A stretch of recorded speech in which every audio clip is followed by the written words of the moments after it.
Meanwhile, the question of the origin of the pandemic still remains. As governments push for further investigation, we'd like to expand this question. The Wuhan virus pandemic originated in China, and we all know that. But do you know which other outbreaks began in China? The Asian flu in 1956, the H5N1 Bird Flu in 1997, the SARS virus in 2002, and then the Wuhan virus in 2019. These are the bigger outbreaks. Now here's a question. Why do so many new diseases take birth in China? Is China indeed a disease incubator? We did some research and we found that the reasons are all too familiar for this.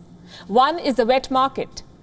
The wet markets in China where there is close contact between humans and exotic animals. And the second reason is the lab leaks. In China, viruses have made their way into humans through both these routes in the past. So it should not come as a surprise that both of these theories, the natural origin and the lab leak, are being considered by scientists again to find out where the Wuhan virus came from. Wet markets or leaky labs. They both make China a hotspot for new diseases to take birth. Let me tell you about them one by one. First, the wet markets. They resumed operations soon after China brought its cases under control last year. In fact, wet markets have been running in China for years now. But this pandemic put the spotlight on them because this is where diseases spread easily. These wet markets are essentially open-air stalls. Live animals are slaughtered and sold on site. The wet market in Wuhan, that was earlier believed to be the source of the virus, had a section for wild animals.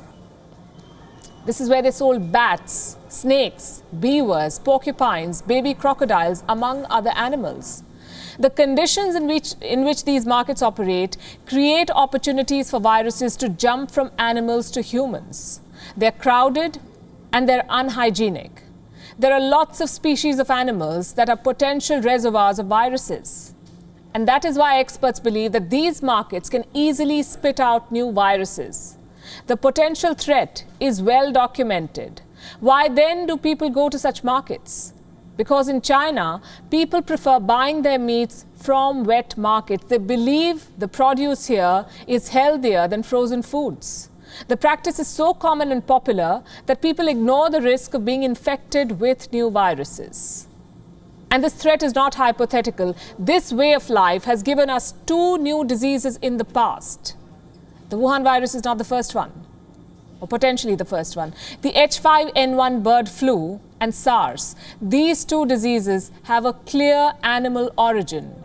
Bird flu began from contact with infected live or dead poultry. SARS jumped from bats to civets and then to humans. Civet cats were considered a delicacy in China. They were sold in markets and also farmed until the outbreak of SARS in the Guangdong province in 2002. What about Chinese labs? Well, they too have leaked viruses in the past. In 2004, during the SARS outbreak, two researchers were infected. They were working with the SARS virus inside a laboratory in Beijing. Back then, the World Health Organization believed that both researchers were infected in two separate incidents. The first outbreak of SARS in 2003 was natural. But post that, it infected people after escaping labs, and this has happened more than twice. Going by one estimate from 2019, SARS escaped at least 4 times from one laboratory in Beijing, 4 times. Dr. Scott Gottlieb, the former head of US Food and Drug Administration or FDA, claims a much higher number. He says SARS-1 escaped 6 times from Chinese laboratories. As recently as 2018, questions were being raised about the safety record of Chinese labs. Take a look at this story. In 2018, 2 American officials made several visits to the Wuhan Institute of Virology, the same Wuhan lab that is now at the center of the lab leak theory. The Wuhan lab is supposed to be a level 4 biosafety lab. Now, level 4 is the highest safety standard for this kind of a laboratory. But the American officials who assessed it said, and I'm quoting, it had inadequate safety measures.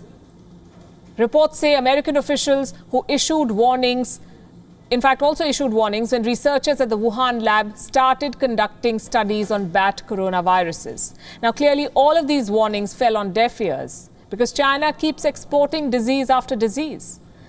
The latest one being the worst. It's been 17 months and we don't even know how it began.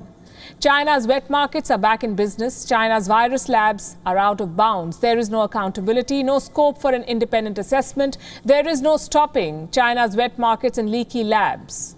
So is China a disease incubator? I think the question has been adequately answered. WION is now available in your country. Download the app now and get all the news on the move.